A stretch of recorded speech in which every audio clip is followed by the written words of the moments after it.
Hello guys, welcome to my channel SSC knowledge. Guys, आज मैं बात करूंगा एसएससी सीएचएसएल 2018 के टाइपिंग एंड डीवी के बारे में।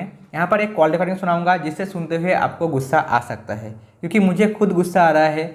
बच्चे कितना परेशान है एसएससी वाले नहीं समझ रहे हैं। भाई, हर दिन मुझे कॉल आता है और बच्चे एक ही सवाल पूछता है कि सर रिजल्ट कब आएगा, डीवी कब होगा।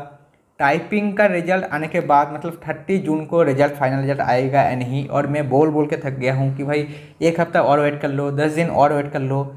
क्योंकि एसएससी, देखिए, जिनको पता नहीं है उनको मैं बताना चाहूँगा, एसएससी ने खुद नोटिस देके कहा था 30 जून 2021 को एसएससी सीएचएसएल 2018 का फाइनल रिजल्ट डिक्लेयर हो जाएगा। अब देखिए, प्रीवियस डाटा उठा के देखेंगे तो डीवी और फाइनल रिजल्ट के बीच में 1.5 से लेकर 2 महीना टाइम रहता है। मतलब 1.5 महीना वो लोग मिनिमम लेते हैं फाइनल रिजल्ट लाने के लिए डीवी के बाद। तो भाई 1.5 महीना अगर पीछे आएंगे 30 जून से, तो लगभग देखिए मई 15। तो हमने सोचा था 10 मई में उनको जो है 10 मई तक तो 100% उनको डीवी कराना पड़ेगा, तभी 30 जून को पॉसिबल है। क्योंकि एसएससी ने खुद नोटिस देकर कहा है कि 30 जून को वो लोग रिजल्ट दे देंगे। अब इसीलिए हम लोग सोच रहे थे कि भाई 20 अप्रैल हो गया या अप्रैल फर्स्ट वीक हो गया, इस बीच में आपका रिजल्ट आ जाएगा। और एसएससी ने खुद ये कहा था, क्योंकि हम लोग जब कॉल कर रहे थे उन्होंने खुद कहा था कि भाई 20 अप्रैल 2021 तक वेट कर लो, आपका टाइपिंग का रिजल्ट आ जाएगा। तो अभी तक 20 अप्रैल गुजर गया है, अभी तक रिजल्ट का कुछ अता पता नहीं है। देखिए, मैं आपके साथ शुरू से जुड़ा हुआ हूँ और मुझे हर एक बात पता है एसएससी आपके साथ क्या कर रहे हैं। पहले दिन से गलत हो रहा है एसएससी सीएचएसएल 2018 वालों के साथ। तो चलिए एक एक मैं आपको बताता हूँ, कुछ सिनारियो में आपको दिखाता हूँ कि क्या हो रहा था। देखिए, एसएससी सीएचएसएल 2018 की बात करूँ, 5 मार्च 2019 को इसका फॉर्म फिलअप हुआ था। जुलाई 2019 में इसका टायर 1 की एग्ज़ाम हो गया था, और आपका सितंबर 29 2019 को इसका जो है टायर 2 यानी कि मेंस का पेपर हुआ था। और रिजल्ट देखिए, यहाँ पर देख सकते हैं, हालांकि ये रिजल्ट का ही नोटिस है, 25 फरवरी 2020 को इसका टायर 2 का रिजल्ट डिक्लेयर कर दिया और टाइपिंग के लिए मतलब क्वालिफाई स्टूडेंट को बुलाया गया था। यहाँ तक एसएससी ने अच्छा काम किया था, 1 साल के अंदर उन्होंने जो है टायर 2 का रिजल्ट दे दिया था। यहाँ तक मैं कहूँगा एसएससी ने अच्छा काम किया। लेकिन यहाँ पर क्या किया था, उन्होंने यूएफएम वगैरह लगा दिया था। यूएफएम यानी कि अनफेयर मीन्स या अनफेयर मार्क्स, जो भी आप कहेंगे। कुछ स्टूडेंट को 0 मार्क्स अलॉट हो गया था, लेकिन उनका मार्क्स टायर 1 में अच्छा खासा था, जो कि रूल्स के खिलाफ था, यानी कि उनको 0 मार्क्स अलॉट देना सही नहीं था। इसीलिए बच्चे ने क्या किया, कोर्ट में केस किया था। अब सबको पता है मार्च से लेके 22 मार्च से लेके लगभग जुलाई 2020 तक जो है लॉकडाउन वगैरह चल रहा था ड्यू टू कोविड-19। इसी कारण जो है कोर्ट वगैरह सब कुछ बंद था, और कोर्ट का फैसला आते आते लगभग अगस्त हो गया था। और आपका रिजल्ट एसएससी ने फिर से एक नया रिवाइज रिजल्ट निकाला, जहां पर 4,500 एडिशनल कैंडिडेट को कहा गया कि आपको जो है यूएफएम से हटाया जा रहा है आपके ऊपर से, और आपको टाइपिंग के लिए क्वालिफाई किया जाता है। और आपका टाइपिंग टेस्ट जो है 26 नवंबर 2020 में कंडक्ट हो जाता है। यहाँ तक ठीक था। लेकिन अब देखिए, 26 नवंबर से लेके आज 26 अप्रैल 2021 हो गया। 26 नवंबर 2020 से लेके 26 नवंबर अगर काउंट करेंगे, 26 अप्रैल काउंट करेंगे, तो लगभग भाई 5 मंथ हो गया। अभी तक रिजल्ट, टाइपिंग के रिजल्ट का कुछ अता पता नहीं। सेम चीज़ देखिए, सीजीएल 2018 की बात करूं, मैं देखिए सीजीएल वालों के खिलाफ नहीं हूं। सीजीएल वाले 2018 की बात करूं, इनका 8 दिसंबर 2020 को डेस्ट यानी कि टाइपिंग हो गया था, और इसका रिजल्ट 31 मार्च 2021 को फाइनल रिजल्ट आ गया, यानी कि डीवी भी हो गया और फाइनल रिजल्ट भी आ गया। लेकिन टाइपिंग इसका बाद में हुआ था। सीएचएसएल वालों का 26 नवंबर हुआ और इसका 8 दिसंबर हुआ। टाइपिंग बाद में हुआ, फिर भी इनका रिजल्ट पहले आ गया। तो आप खुद समझ सकते हैं सीएचएसएल वालों के साथ कितना गलत हो रहा है। चलिए, पहले तो मैं कॉल रिकॉर्डिंग सुनाऊंगा, उसके बाद और भी कुछ बात करूंगा।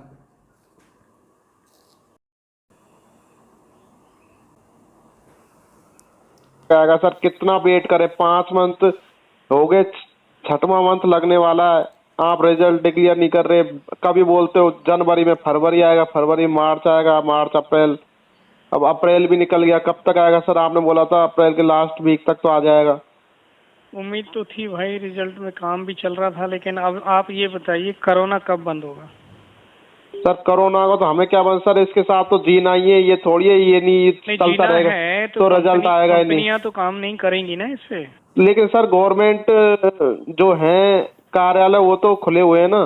कार्यालय खुले हैं लेकिन काम करने वाले वर्कर तो बंद हो। वर्कर सर, कोरोना तो सर कल लगा है, इतने 5 मंथ निकल गए, उससे पहले रिजल्ट तैयार नहीं हो गया सर। हाँ तो वही है ना कि अभी फिर बंद हो गया, अब काम रुक गया तो होगा कैसे ये बताइए। कंपनियां आना बंद कर दी। आपने बोला था सर अप्रैल के लास्ट वीक में आ जाएगा, आपने अरे 2-3 बोलने दिन। का क्या बनता है, मोदी ने सब कुछ बोला लेकिन अब कोरोना आया तो फिर लॉकडाउन कहने के लिए कह दिया ना उसने। लेकिन 2-3 दिन में ऐसा थोड़ी है कि रिजल्ट रुक गया हो। रिजल्ट 2-3 दिन में इतना फर्क पड़ गया कि रिजल्ट का पड़ जाता है, एक दिन में थोड़ी बनता है रिजल्ट। तो 5 मंथ निकल गए ना सर। एक मंथ के लिए तो हम भी नहीं बोल रहे, 5 मंथ निकल गए सर, कितना वेट करेंगे सर। अब तो कुछ नहीं पता भाई, देखो कब तक आएगा रिजल्ट। क्या सर? अब कुछ नहीं पता डेट कि कब तक आएगा रिजल्ट, कि कितने महीने में आएगा, कौन से उसमें आएगा। तो आएगा या नहीं आएगा ये 1-2 साल बाद आएगा, कब आएगा सर ये? अब ये तो भैया देखो कुछ तो इन्फॉर्मेशन सर, रिजल्ट इतना भी अभी कोई इन्फॉर्मेशन नहीं है रिजल्ट के लिए। आप पहले तो अप्रैल लास्ट भी बोल रहे थे, अब 2-3 दिन में ही इतना क्या हो गया कि वो रिजल्ट इतना पेंडिंग में अटक गया कि अब आने का ही कोई अता पता नहीं है उसका। हाँ तो अब धीरे धीरे वो लॉकडाउन ही बढ़ता जा रहा है ना। लेकिन सर दिल्ली में तो सर लॉकडाउन 3-4 दिन पहले लगा है, बाकी का रिजल्ट रेडी होता तो सर अब तक हो जाता, पता नहीं क्या चल रहा है सर। अब कोई इन्फॉर्मेशन नहीं है ना, कोई अता पता नहीं है कब तक आएगा। मैंने क्या बोला, जब कंपनियां ऑफिस नहीं खुलेंगे, कंपनियां नहीं आएंगी तो काम कैसे होगा।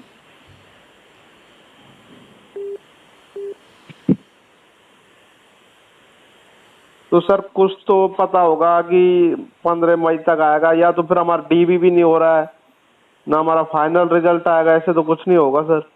तो आप इनको कहो ना गवर्नमेंट को कि भाई कोरोना को हटाओ। मैं तो सर आप ही वहाँ पे बैठे हो भारत की राजधानी में, तो आप ही बोल सकते हो। नहीं, हमने तो बोल दिया भाई, बंद पड़ा है सब कुछ। हम तो स्टूडेंट हैं, हम तो यही वेट कर सकते हैं रिजल्ट कब आएगा, और 4-5 मंथ निकल गए, इतना वेट कर सकते हैं, इससे ज्यादा क्या। कहाँ से बोल रहे हो आप? सर जयपुर राजस्थान से बोल रहा हूँ सर। जयपुर की चलिए अब आगे सुनने की ज़रूरत नहीं है, क्योंकि आपका आखिर में उन्होंने यही कहा कि उसके पास अभी कोई इन्फॉर्मेशन नहीं है। लेकिन देखिए, मैं मान रहा हूँ कोविड है, कोविड का केस चल रहा है, मुझे पता है अभी हमारा देश जो है बहुत बुरे वक्त से गुजर रहा है। तो यहाँ पर मैं देखिए गवर्नमेंट के खिलाफ़, ना ही आपका एसएससी के खिलाफ़ मैं ज़्यादा कुछ बोलूँगा, लेकिन आपने झूठ क्यों बोला मैं यहाँ पर मैं कहूँगा। आपने कहा कि प्राइवेट एम्प्लॉयर है, प्राइवेट एम्प्लॉय यानी कि टीसीएस वाले नहीं आ रहे हैं, इसीलिए आपका टाइपिंग का रिजल्ट नहीं आ रहा है।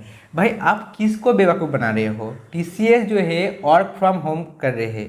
टीसीएस में हमारा एम्प्लॉयर है, हम लोग टीसीएस से, मेरा बहुत सारे फ्रेंड है, मुझे पता है, वो लोग घर से काम कर रहे हैं, उसको मुफ्त में सैलरी नहीं मिलता है जैसे गवर्नमेंट में आप लोगों को मिल रहा है।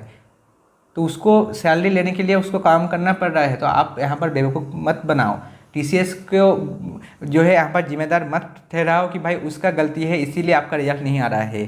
टीसीएस का काम की मैं बात करूँ, आपको जो लोग बीटेक ऑलरेडी कर चुके हैं उनको पता होगा, सुबह इंटरव्यू होता है, सुबह एप्टीट्यूड टेस्ट होता है और शाम को रिजल्ट आ जाता है। एप्टीट्यूड टेस्ट जो है वो लोग सुबह कंडक्ट कराते हैं और शाम को वो लोग रिजल्ट दे देते हैं, जब वो लोग कैंपसिंग के लिए आते हैं, कॉलेज में हो गया या कहीं पर वो लोग जो है कैंपसिंग वगैरह करते हैं। अब गेट की बात करूँ, बहुत सारे स्टूडेंट को पता होगा गेट यानी कि आपका graduate aptitude test for engineer जो होता है। तो भाई यहाँ पर जो है गेट का 27 ब्रांच यानी कि 27 अलग अलग सब्जेक्ट का एग्ज़ाम होता है, और ये एग्ज़ाम का रिजल्ट 1 महीने में आ जाता है, 1 महीने में। तो भाई यहाँ पर भी लगभग 10 लाख स्टूडेंट अपीयर होते हैं। ऐसा नहीं कि आपका एसएससी सीएचएसएल की बात करूँ, जो टाइपिंग आपने किया है 35,000 35,000 के आसपास जो है स्टूडेंट को क्वालिफाई किया गया था, लेकिन अपीयर हुए थे लगभग 25,000 के आसपास। तो भाई इतना कम स्टूडेंट का आप जो है रिजल्ट नहीं दे पा रहे हो। जो लोग टाइपिंग कर चुके हैं उनको तो पता ही होगा, जब आप लोग टाइपिंग मास्टर पे टाइपिंग करते थे भाई 10 मिनट का टेस्ट में ज़्यादा से ज़्यादा 10 सेकंड लगता है रिजल्ट आने में, आप क्वालिफाइड है या नहीं है 10 सेकंड लगेगा। तो यहाँ पर आपने सॉफ्टवेयर में जब आपने एग्ज़ाम लिया तो आपका रिजल्ट तो मेरे हिसाब से तभी आ जाना चाहिए था, कि स्टूडेंट को तभी पता चलना चाहिए था कि उन्होंने टाइपिंग सही से किया या नहीं। लिस्ट अब बाद में दे देना, 10 दिन टाइम ले लेते हैं, 20 दिन ले लेते हैं। अभी तो भाई 5 महीना हो गया, अभी तक अपने रिजल्ट नहीं निकला। तो मैं तो कहूँगा टीसीएस को तो आप जिम्मेदार मत ठहराओ, आप लोग टीसीएस के प्रॉब्लम मत कहो कि टीसीएस के वजह से आपका रिजल्ट नहीं आ रहा है। अब रही बात कोरोना की, देखिए मैं मान रहा हूँ अभी कोरोना चल रहा है, इसी कारण एम्प्लॉयर कम आ रहा है, क्योंकि गवर्नमेंट ने खुद अलाउड किया है 50% स्टाफ को, और 50% स्टाफ भी नहीं आ रहा है क्योंकि अभी बायोमेट्रिक अटेंडेंस, आपको बहुत सारे स्टूडेंट को पता होगा कि अटेंडेंस जो है अभी गवर्नमेंट ऑफिस में बायोमेट्रिक हो गया है। तो बायोमेट्रिक अटेंडेंस हटा दिया गया है, मतलब फिर से वही आपका पुराना जो चलता था मैनुअल सिग्नेचर वगैरह वही फिर से हो गया है। तो इसी कारण आपको पता है कि भाई जो सीनियर एम्प्लॉयर होता है वो 2-3 दिन नहीं जाएंगे तो कुछ फ़र्क नहीं पड़ेगा, वो एक दिन जाएंगे और सिग्नेचर कर देंगे और कहेंगे कि चलो मेरा अटेंडेंस हो गया। तो यहाँ पर इसी जो है इसी चीज़ का फ़ायदा उठा रहे हैं कुछ एम्प्लॉयर। तो कोविड तो भाई मार्च जब चल रहा था तब आपको पता होगा, मार्च 20 से पहले लगभग 15-20 हज़ार के आसपास जो है केसेस आ रहा था। अभी मान रहा हूँ 3 लाख 4 लाख होने जा रहा है, लेकिन तब तो इतना नहीं था ना। तो इतने दिन आप क्या कर रहे थे? तब भी आपके पास देखिए, अगर मार्च की बात करूँ, नवंबर से लेकर मार्च तक 4 महीना टाइम था आपके पास, और आपने तब भी काम नहीं किया। आपने सोचा कि भाई अप्रैल में काम करूँगा। तो गलती आपका है, आप खुद जो बच्चे का फ्यूचर के साथ आप लोग खिलवाड़ कर रहे हैं, इसके जिम्मेदार आप लोग खुद है। बहुत सारे स्टूडेंट मुझे कॉल करते हैं, रोते हैं और बोलते हैं सर मेरा लास्ट अटेम्प्ट था, मुझे यही लास्ट उम्मीद है कि अगर 18 में मेरा नहीं हुआ तो मेरे पास और कोई रास्ता नहीं है, क्योंकि मेरा एज जो है ख़त्म हो गया है। अब मुझे या तो प्राइवेट जॉब की ओर बढ़ना पड़ेगा, नहीं तो मुझे कोई बिजनेस वगैरह शुरू करना पड़ेगा। तो आप खुद सोचिए ना, अब बच्चे के साथ अगर ऐसा करेंगे, और आपके ऑफिस में एम्प्लॉयर क्यों नहीं है? क्योंकि आप लोग रिक्रूटमेंट नहीं कर रहे हैं। भाई हर एक डिपार्टमेंट में यही हालत है, अगर सही से रिक्रूटमेंट नहीं होगा, टाइम पे अगर वैकेंसी फिल नहीं होगा, तो भाई एम्प्लॉयर कहाँ से आएगा? आपके पास जो एम्प्लॉयर है सब कुछ सभी तो भाई 45+ 55+ एम्प्लॉयर है। तो ये लोग तो भाई वैक्सीन लगाने के लिए चले गए हैं, छुट्टी लेके चले गए हैं, और वैक्सीन लेने के बाद किसी किसी का जो है तबीयत बिगड़ रहा है, इसीलिए वो लोग तो भाई 1 महीने तक छुट्टी ले रहे हैं। तो इसके लिए जो बच्चे जो लोग 2 साल पहले एग्जाम दिया था, आप खुद सोचिए CHSL 2018 वालों का जब ज्वाइनिंग होगा तब 3 साल हो जाएगा। 3 साल एक जॉब के लिए अगर किसी को वेट करना पड़े तो उसका दिमागी हालत सोचिए। भाई कोविड से नहीं मरेगा वो बच्चे, दिमागी प्रेशर से मर जाएगा, क्योंकि उसको कितना कुछ सहना पड़ता है। एक तो देखिए फैमिली का प्रॉब्लम होता है, रिश्तेदार का प्रॉब्लम होता है, एक मेंटली प्रेशर खुद का होता है कि भाई मैं पढ़ाई में कर रहा हूँ, अगर सक्सेस नहीं मिलेगा तो मैं आगे क्या करूँगा, एक खुद का मेंटल प्रेशर होता है। तो ये अगर आप लोग जो एम्प्लॉयर जो बात कर रहे थे, मुझे देखिए इससे बात से मुझे पता चल रहा है एज कितना होगा, 30 होगा। तो उन्होंने शायद 2-3 साल पहले SSC से हो गया है, दूसरे कोई भी एग्ज़ाम हो गया, उससे उन्होंने रिक्रूटमेंट लेके SSC ज्वाइन किया, SSC डिपार्टमेंट ज्वाइन किया। तो उसको खुद तो समझना चाहिए ना कि भाई 2 साल पहले मैं खुद एक स्टूडेंट था और मुझे क्या क्या प्रॉब्लम होता था मुझे पता है। तो उन्हें खुद ये सोचना चाहिए। लेकिन ये जो एम्प्लॉयर है, मतलब क्या कहूँ, उनके बात करना ही बेकार है इनसे। आप हर दिन कॉल कर लेंगे, कुछ स्टाफ तो ऐसे होते हैं आपसे ऐसे बात करेंगे, लगेगा कि आप लोग उनसे भीख मांग रहे हैं, जॉब के लिए भीख मांग रहे हैं। भाई भीख नहीं मांग रहे हैं, जो भी आपसे बात कर रहे हैं वेल एजुकेटेड है, अच्छा खासा पढ़ के आया है, उन्होंने 2-3 एग्ज़ाम क्वालिफाई करने के बाद आपसे बात कर रहे हैं। तो ऐसा मत सोचिए कि वो आपका कोई आपसे भीख मांग रहे हैं जॉब के लिए। अगर बात करना है तो आप अच्छे से बात कीजिए, अच्छे से पेश होकर आप बात कीजिए। आप लोग ऐसे बात करते हैं, ऐसे आप लोग चिल्ला के बात करते हैं, जैसे लगते हैं कि बच्चे जो है आपसे भीख मांग रहे हैं कि भाई मेरा जॉब दे दो। वो उसका हक मांग रहे हैं कि भाई मेरा रिजल्ट दे दो। रही बात अब कोरोना की, भाई कोविड चल रहा है मैं मान रहा हूँ, लेकिन आपका इलेक्शन भी तो चल रहा है ना। इलेक्शन में आपका एम्प्लॉयर जा रहे हैं, जो गवर्नमेंट एम्प्लॉयर है उसी को आपने काम में ले लिया आप इलेक्शन में। अब देखिए गवर्नमेंट के खिलाफ तो बोलना नहीं चाहता हूँ, लेकिन क्या करूँ कि मैं कभी मैं खुद फ्रस्ट्रेशन में आ जाता हूँ आप सबके लिए।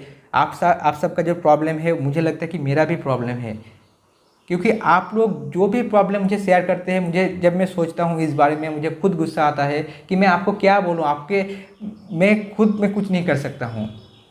तो मेरा हाथ जोड़ कर रिक्वेस्ट है, देखिए अभी रिजल्ट भूल जाइए, रिजल्ट के बारे में मत सोचिए। अभी बस आपकी जो फैमिली है उसके साथ खड़े रहिए। अभी टाइम जो है बहुत क्रिटिकल टाइम है।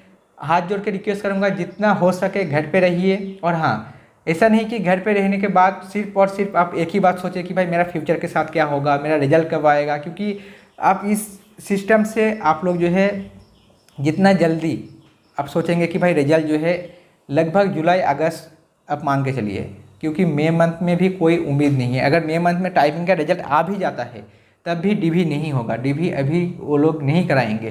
तो जुलाई अगस्त मान के चलिए आपका डीवी होगा, और रिजल्ट मान के चलिए सितंबर अक्टूबर, फाइनल रिजल्ट की बात कर रहा हूँ। टाइपिंग मई मंथ में आ सकता है, क्योंकि कुछ कहा नहीं जा सकता है, इनका कुछ सियोरिटी नहीं है। तो टाइपिंग रिजल्ट जब देना होगा देगा वो लोग। अगर आप लोग किसी एग्ज़ाम का प्रिपरेशन कर रहे हैं तो भाई उसका प्रिपरेशन कीजिए, और अगर कोई एग्ज़ाम आपके पास नहीं है तो कोई अच्छा सा मूवी देखिए, कोई आपका बुक हो गया, जो स्टोरी बुक हो गया, नोवेल वगैरह हो गया, वो सब रीड कीजिए। और हाँ, सबसे ज़रूरत है कि फैमिली के साथ टाइम दीजिए, फैमिली के साथ बात कीजिए, और नेगेटिव बात मत कीजिए। फ्रेंड के साथ बात करना इस टाइम पे, अगर अकेले रहेंगे तो आपका दिमागी हालत ख़राब हो सकता है, मैं समझ सकता हूँ। आप लोग जितना हो सके और उल्टा सीधा बात मत सोचना कि भाई मेरा अगर सिलेक्शन नहीं होगा तो मैं क्या करूँगा, ऐसा मत सोचना। अभी सबके साथ सेम चीज़ हो रहा है, ऐसा नहीं कि आपका रिजल्ट डिले हो रहा है। 2018 सीजीएल की बात करो, उनका भाई जो ज्वाइनिंग प्रोसेस है, उनका ज्वाइनिंग प्रोसेस भी लंबा चलेगा। अभी उनका भी दिसंबर अगस्त तक खींच के ले जाएगा, उनका ज्वाइनिंग अभी नहीं होगा। जिनका रिजल्ट आ चुका है, जैसे एमटीएस वालों की बात करूं, एमटीएस का मार्च में फाइनल रिजल्ट आ गया है, लेकिन अभी तक उनको जो है डिपार्टमेंट पता नहीं चला है, जो कि एसएससी को करना है। तो वो लोग भी भूल जाइए कि आपका डिपार्टमेंट एलोकेशन अभी होगा, उसका भी टाइम लग जाएगा। तो अभी मेरे हिसाब से आप लोग सब कुछ भूल जाइए कि एसएससी करके कुछ है। अगर एसएससी के बारे में ज़्यादा सोचेंगे तो आपको गुस्सा आएगा, और आप लोग जो है बार बार एक ही चीज़ में आप लोग उलझ जाएंगे। तो मेरे हिसाब से अभी आप लोग घर पे रहिए और कुछ अच्छा चीज़ कीजिए। जैसे मैंने कहा कि फैमिली के साथ टाइम जो है स्पेंड कीजिए, कोई बुक रीड कीजिए, कोई मूवी देखिए, ऐसे करके आपको टाइम निकालना पड़ेगा। आप कॉल करके भी कुछ फ़ायदा नहीं, ट्विटर कैंपेनिंग करके भी कुछ फ़ायदा नहीं, आप लोग अगर वहाँ पर जाके भी प्रोटेस्ट करेंगे तब भी कुछ फ़ायदा नहीं है, क्योंकि एक बात भी सच है कि कोविड का हालत बहुत ख़राब है। तो चलिए, सब कुछ जाने दीजिए, मुझे यही अपडेट देना था। उम्मीद है आप लोग बात को समझेंगे और मैंने जो कहा वो भी आप लोग सुनेंगे। तो रिजल्ट के लिए अभी कुछ दिन आप लोग कुछ बात मत करना। तो चलिए, तब तक के लिए मिलते हैं अगले वीडियो में।